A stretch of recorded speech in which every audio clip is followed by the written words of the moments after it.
Good morning dear student, most welcome in biology lecture.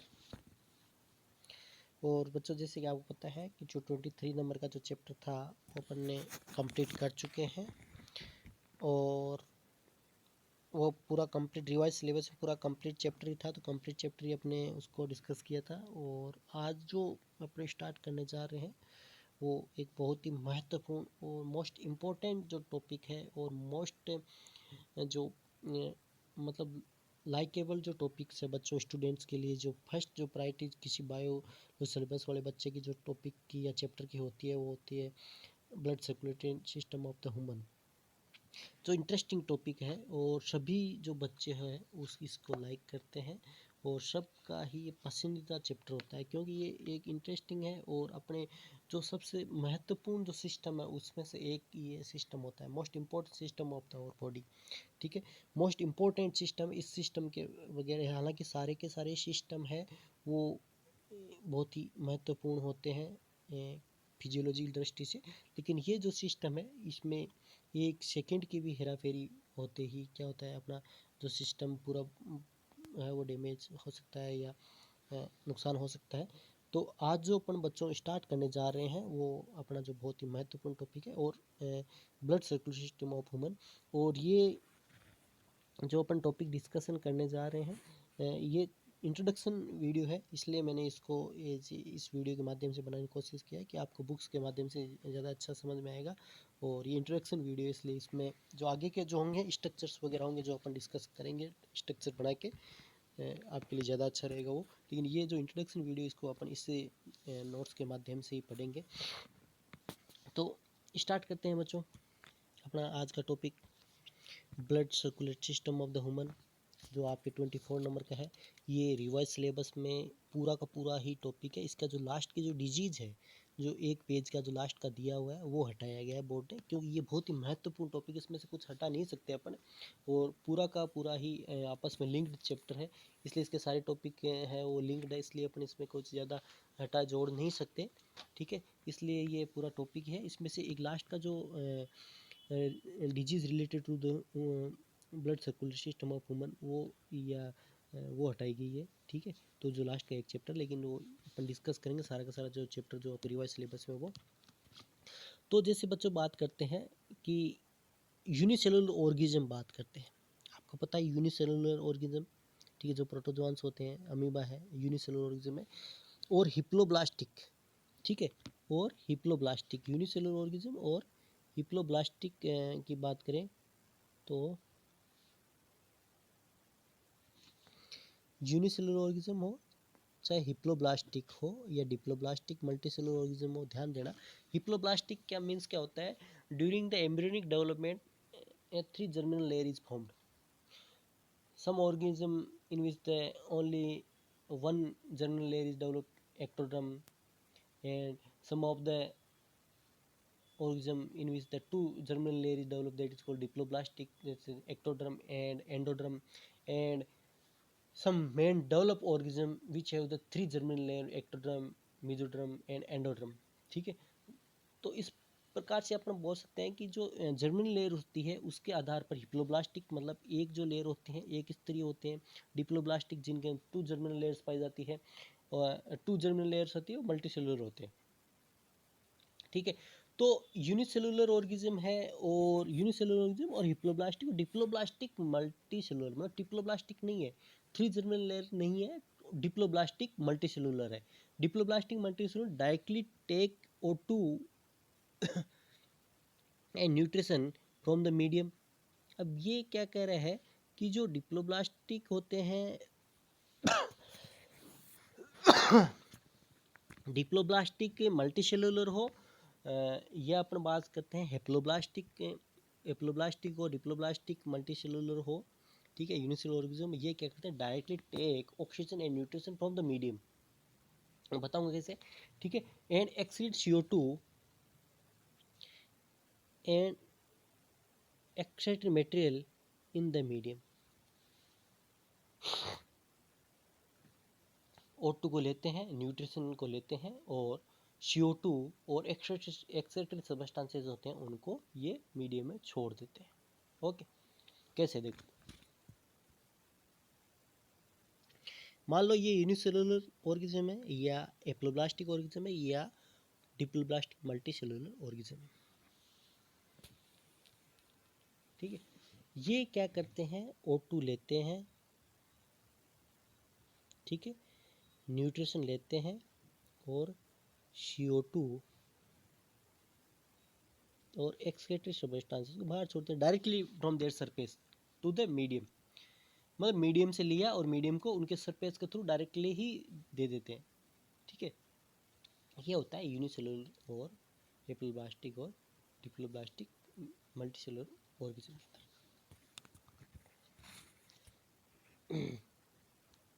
अब बात करते हैं कि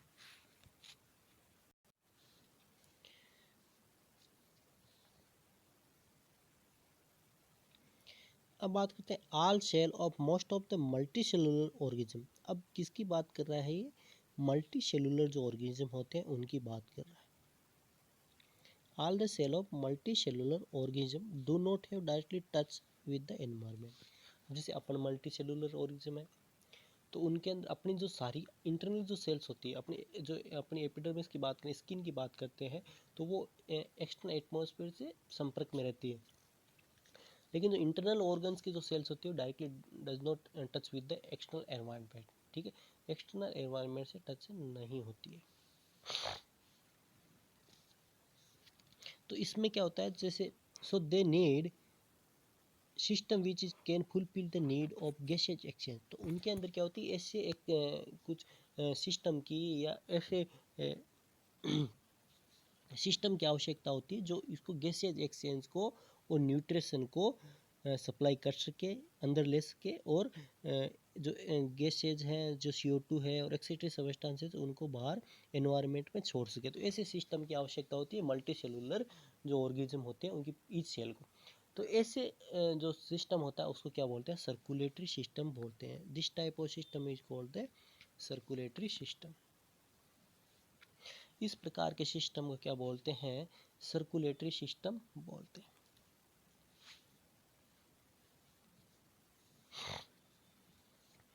अब बात करते हैं सर्कुलेटरी सिस्टम जो होता है वो दो प्रकार का होता है। Circulatory system are of two type. Circulatory system जो होता है वो कितने प्रकार का होता है, दो प्रकार का होता है। कितने प्रकार का होता है बच्चों, दो प्रकार का होता है सर्कुलेटरी सिस्टम। एक तो होता है ओपन सर्कुलेटरी सिस्टम और क्लोज सर्कुलेटरी सिस्टम। ठीक है, ओपन सर्कुलेटरी सिस्टम और क्लोज्ड सर्कुलेटरी सिस्टम। ठीक है, अब ओपन सर्कुलेटरी सिस्टम नाम से ही पता चल रहा है बच्चों, in such type of circulation a fluid circulate within between cells and tissue and did not specially close duct. इसके अंदर क्या होता है, किसी प्रकार के क्लोज सिस्टम के अंदर ब्लड नहीं पाता है। किस प्रकार से कि डायरेक्टली क्या होता है, इसका फ्लो होता है और टिश्यू के सेल्स और टिश्यू के बीच में होता है, जिसको ऑक्सीजन की न्यूट्रिएंट्स की आवश्यकता होती है वो यहाँ से ले लेता है और एक्सक्रीटरी सब्सटेंसेस तो इसके अंदर छोड़ देता है। इस प्रकार से तो ये जो पाया जाता है ओपन सर्कुलेटरी सिस्टम है, ये किन के अंदर पाया जाता है बच्चों, ये मोलास्का और इंसेक्ट के अंदर पाया जाता है, जो अपन ऑलरेडी पढ़ चुके हैं। कोर्डेटा नॉन कोर्डेटा अपन ने पढ़ा था, आपको याद होगा। तो उसके अंदर मोलास्का ये जो आए थे, इंसेक्ट आए थे। ठीक है, तो इनके अंदर अपन ने पढ़ा था। और तो आपको पता है वो ओपन सर्कुलेटरी सिस्टम वहाँ पे अपन डिस्कशन किया था इंसेक्ट के अंदर। ठीक है, तो वो चीज़ है। फिर दूसरा जो आता है वो आता है आपके क्लोज सर्कुलेटरी सिस्टम, जो नाम से पता चल रहा है। इस in this system transporting fluid flow in A close duct. मतलब जैसे आपको पता है, अपने अंदर की बात करते हैं, वंस के अंदर की बात करते हैं, तो blood flow in the veins and artery. ठीक है, तो एक क्लोज वेसल्स के अंदर बहता है या क्लोज डक्ट के अंदर जो इसका सर्कुलेशन होता है through the head, this is called the closed circulatory system. इसका एग्जाम्पल क्या दिया बच्चों, रेबिट एंड वुमन्स के अंदर ये पाया जाता है।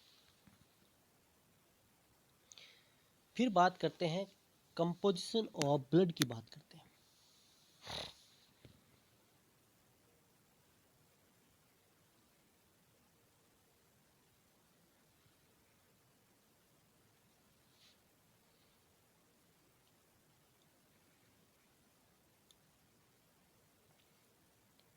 कंपोजिशन ऑफ ब्लड की बात करते हैं तो कंपोजिशन ऑफ ब्लड के अंदर देखो, ब्लड ब्लड क्या है, कंपोजिशन क्या होता है, ठीक है। क्योंकि अपन ने बात की थी कि जो इसके अंदर जो कनेक्टिव जो फ्लूइड बहता है वो ब्लड होता है क्लोज सिस्टम के अंदर। और अब बात करते हैं कंपोजिशन ऑफ ब्लड की, तो कंपोजिशन जो होता है इसका क्या क्या होता है ब्लड का।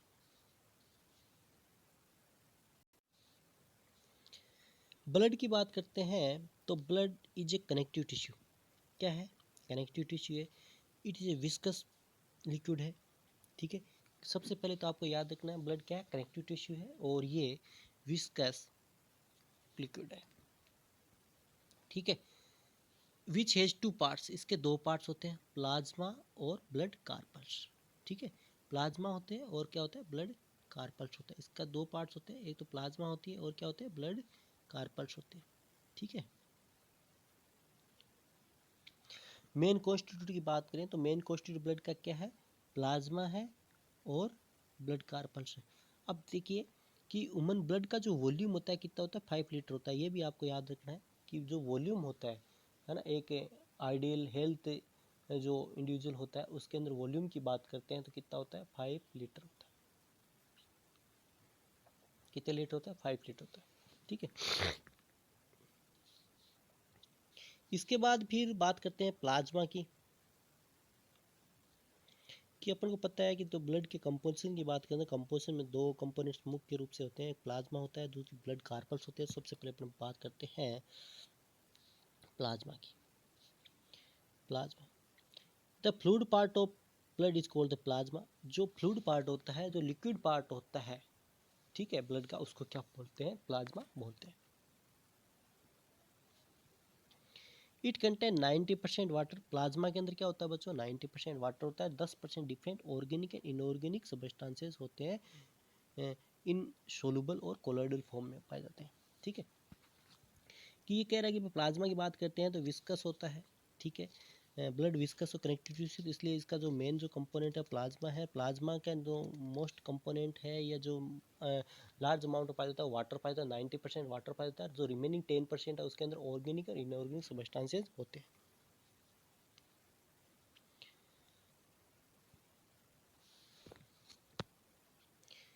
अब बात करते हैं मेन जो ऑर्गेनिक कंपोनेंट्स है, क्यों अपन को पता है कि 90% वाटर होता है, जो 10% है, रिमेनिंग जो 10% है, ठीक है, जो रिमेनिंग जो 10% होता है वो क्या होता है आपके ऑर्गेनिक कंपाउंड्स। तो ऑर्गेनिक कंपाउंड्स के अंदर भी बात करते हैं तो मुख्य रूप से क्या होता है, प्लाज्मा प्रोटीन होता है जो 7 to 8% पाया जाता है। और जो इनऑर्गेनिक जो कंपोनेंट है वो क्या होते हैं, हाइड्राइड्स होते हैं और 0.9 जो कंसिस्टेंस उसमें पाए जाते हैं। और most of the ion is sodium. जो मोस्ट एबुडेंट मात्रा में जो आयन पाया जाता है वो क्या होता है।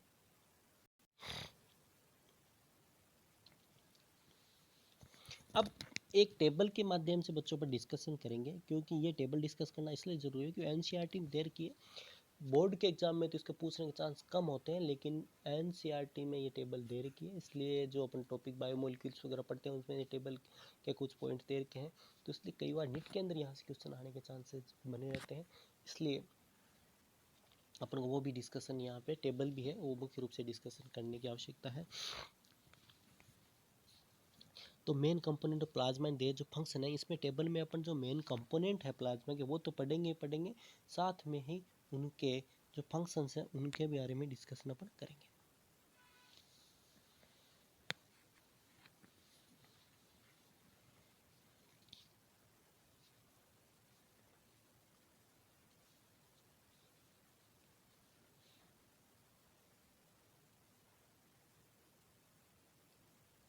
अब बात करते हैं कि जो मेन कंपोनेंट है उन कौन कौन से हैं। देखो, वाटर है 90% है, ठीक है। और 90% क्या होता है, वाटर होता है, आपको पता ही है, जैसे अपन ऊपर पढ़ के आए हैं। और 10% जो होते हैं वो ऑर्गेनिक इनऑर्गेनिक सब्सटेंसेस होते हैं। तो 90% जो वाटर एक क्या कार्य करता है, फंक्शन, मेन फंक्शन क्या है, रेगुलेशन ऑफ ब्लड प्रेशर। जो ब्लड प्रेशर का रेगुलेशन है, वॉल्यूम है ब्लड का वो बना के रखने में, और ट्रांसपोर्टेशन काम करता है। 3 कार्य करता है यहाँ पे वाटर। क्या काम करेगा, तो रेगुलेशन ऑफ ब्लड प्रेशर, दूसरा वॉल्यूम को मेंटेन करना, और तीसरा क्या करेगा, ट्रांसपोर्टेशन को मैनेज करना। इस प्रकार से। तो ये वाटर का जो मुख्य फंक्शन होता है। इसके बाद आते हैं जो अपन बात करने जा रहे हैं मुख्य रूप से, वो आते हैं आपके ऑर्गेनिक सबस्टांसेस आएंगे। ऑर्गेनिक सबस्टांसेस की बात करें तो ऑर्गेनिक सबस्टांसेस के अंदर देखो मुख्य रूप से सबसे जो पहला जो प्रोटीन आता है वो एल्बुमिन प्रोटीन आता है, और मोस्ट एबुडेंट मात्रा में या सबसे ज़्यादा मात्रा में पाया जाता है वो एल्बुमिन प्रोटीन होता है। 4.5% मात्रा में पाया जाता है। कितनी मात्रा में पाया जाता है बच्चों? 4.5% में। और इसका कार्य क्या होता है? क्रिएशन ऑफ ऑस्मेटिक प्रेशर, जो अंदर ब्लड का जो ऑस्मेटिक प्रेशर जो करना होता है, जो ऑस्मेटिक प्रेशर जो क्रिएट करना होता है, वो ये एल्बुमिन प्रोटीन ही क्रिएट करता है।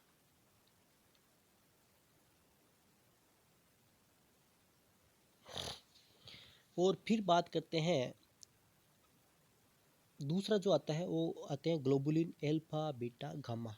तो 3 प्रकार के ग्लोबुलिन प्रोटीन होते हैं, वो होते हैं जो पाए जाते हैं ब्लड के अंदर, और उनकी मात्रा 2.5% है।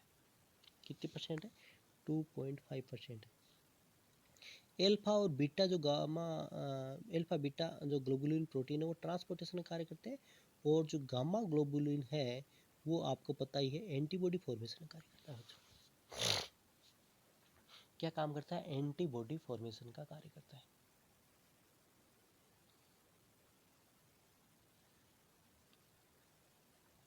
क्या काम करेगा? एंटीबॉडी फॉर्मेशन का कार्य करता है। इसके बाद जो तीसरा जो प्रोटीन है वो है फाइब्रिनोजन है, वो 0.3 जो परसेंटेज में पाया जाता है, और ब्लड कोगुलेशन का कार्य करता है।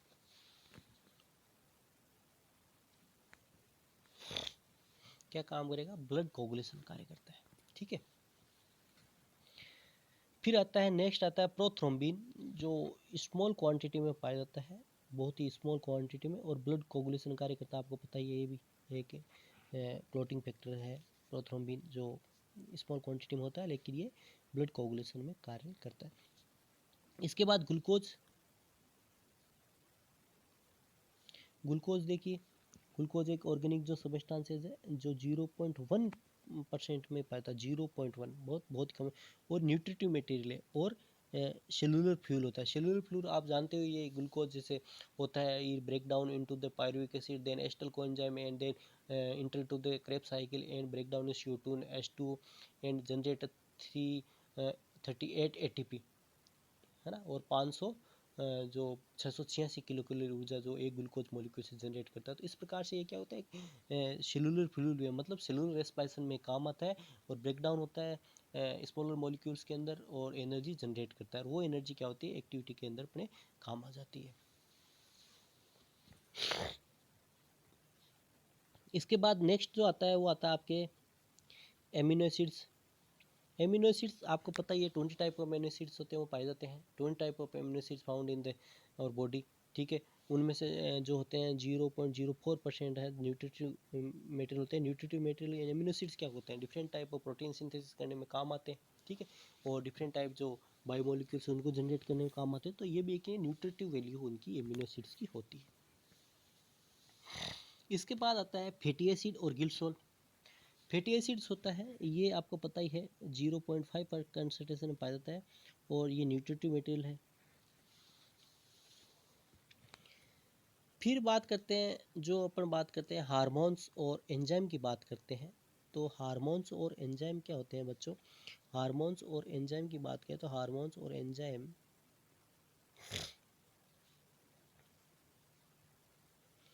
हमेशा ही बहुत ही स्मॉल क्वांटिटी में पाए जाते हैं।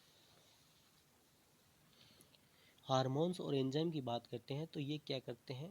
डिफरेंट टाइप ऑफ जो मटेरियल होते हैं, बायो कैटलिस्ट की तरह कार्य करते हैं, रेगुलेशन में कार्य करते हैं। Hormone regulation different body activity को रेगुलेट करते हैं, और एंजाइम्स होते हैं बायो कैटलिस्ट की तरह कार्य करते हैं। लेकिन ये हमेशा ही क्या होता है? इनकी जो कंसंट्रेशन होती है बॉडी के अंदर बहुत ही स्मॉल क्वांटिटी में होती है। ठीक है। फिर होता है यूरिया और यूरिक एसिड, जो अपना ऑर्गेनिक मेटेरियल की लास्ट लाइन पढ़ रहे हैं तो इसमें यूरिया एंड यूरिक एसिड है, ये बहुत ही कम होता है, 0.04 जो कंसंट्रेशन होती है उसमें पाते हैं, और वेस्ट मेटेरियल के रूप में पाते हैं। यूरिया क्या होता है? आपको पता है प्रोटीन के मेटाबॉलिज्म से यूरिया बनेगी आपके लीवर के अंदर, और एक जो वेस्ट मटेरियल होता है एक्सिटिक सब्सटेंस है, लेकिन एनी टाइम ये 0.04 कंसंट्रेशन के रूप में ब्लड के अंदर प्रेजेंट रहती है, और फिर इसको एक्सिट आउट कर दिया जाता है थ्रू द यूरिन। तो ये एक एक्सिटिक मटेरियल है, जो वेस्ट मटेरियल है, जो ब्लड के अंदर प्रेजेंट होता है। इसके बाद जो अपन बात करते हैं वो बात करते हैं आपके इनऑर्गेनिक जो मेटल, अपन ने बात की थी कि ऊपर की 90% वाटर होता है और 10% ऑर्गेनिक और इनऑर्गेनिक मेटल, ये अपन ने ऑर्गेनिक मेटल की बात करी। अब बात करते हैं इनऑर्गेनिक मेटल कौन कौन से होते हैं, उनकी बात भी अपन डिस्कस यहाँ पे करते हैं। इनऑर्गेनिक मेटल की बात करें तो इनऑर्गेनिक मेटल कौन सा, सोडियम है, पोटेशियम है, कैल्शियम है, मैग्नीशियम है, क्लोराइड है, और फॉस्फेट है, और ऑर्थोफॉस्फोरिक एसिड्स है, सल्फेट है। ये these are the inorganic metal, these are found in the blood circulation. ठीक है, ये जो होते हैं ब्लड सर्कुलेशन के अंदर पाए जाते हैं, आपके से प्लाज्मा के अंदर पाए जाते हैं। और ये इनऑर्गेनिक मेटल है, और इनमें सबसे ज़्यादा मात्रा आप होता है सोडियम की जो होता है वो सबसे ज़्यादा मात्रा में पाया जाता है। और ये ओस्मो रेगुलेशन करते हैं। ये क्या, ओस्मोटिक जो प्रेशर होता है 0.9%, आइसो ओस्मोटिक प्रेशर बोलते हैं या ओस्मोलिटी बोलते हैं, इसको रेगुलेट करते हैं, 0.9% होती है। ठीक है, जो ये साथ में यहाँ पे लिखा है रेगुलेशन ऑफ सोल्यूट पोटेंशियल, है ना, जिससे मैंने होता है ओस्मो रेगुलेशन, सोल्यूट जो पोटेंशियल होता है उसको रेगुलेट करते हैं। उससे क्या पता, सोडियम पोटेशियम जैसे ये इम्पल्स जनरेट करने में काम आते हैं, कैल्शियम मसल एक्टिविटी रेगुलेट करने में काम आता है। ठीक है, इस प्रकार से ये क्या होता है, जो पोटेशियल है सोल्यूट का जो पोटेंशियल है, और पीएच को उसको भी रेगुलेट से। फॉस्फोरिक एसिड की बात करते हैं, बाइकार्बोनेट की बात करते हैं, तो ये क्या करते हैं, आपका पता ही है कि ये पीएच को मैनेज करने में काम करते हैं। तो ये टेबल बच्चों डिस्कशन करना इसलिए इम्पोर्टेंट था क्योंकि इसका अपन बात करते हैं तो ये एक प्लाज्मा के बेसिक कंपोनेंट्स है, और ये कई बार नीट के अंदर इनके बारे में क्वेश्चन पूछे थे, इसकी कितनी परसेंट होती है, इसका फंक्शन क्या होता है, मेन फंक्शन क्या होता है। हालांकि ये बोर्ड के एग्जाम में तो ऐसे नहीं पूछा जाएगा आपसे, लेकिन कई बार नीट के बेस की बात करो तो वहाँ पर आपसे पूछ लेता है कि ये कितने परसेंट होता है, ये ऑर्गेनिक मेटेरियल है या इनऑर्गेनिक मेटेरियल है, ये कितने परसेंटेज में पाया जाता है, और इसका जो मेन फंक्शन होता है वो क्या होता है। तो बच्चों आज के वीडियो लेक्चर के अंदर जो अपन ने डिस्कशन किया है वो प्लाज्मा के बारे में डिस्कशन किया है। इंट्रोडक्शन जो अपना ह्यूमन सर्कुलेटरी सिस्टम का इंट्रोडक्शन किया है, उसके बाद अपन ने ब्लड जो कंपोनेंट्स हैं उसके अंदर प्लाज्मा के बारे में बात की है। प्लाज्मा के जो सारे कंपोनेंट्स थे वो डिस्कस किए। अगला जो वीडियो लेक्चर होगा उसके अंदर अपन ब्लड सेल्स के या ब्लड कार्पल्स होती है उनके बारे में डिस्कशन करेंगे। तो आज की वीडियो लेक्चर के अंदर इतना बहुत है बच्चों, है ना। आज के वीडियो लेक्चर के अंदर इतना बहुत है। आगे की वीडियो लेक्चर के अंदर जो अपन डिस्कस करेंगे वो ब्लड कार्पल्स के बारे में बात करेंगे। ठीक है, तो आज के लिए इतना बहुत है। धन्यवाद, थैंक्स फॉर वॉचिंग।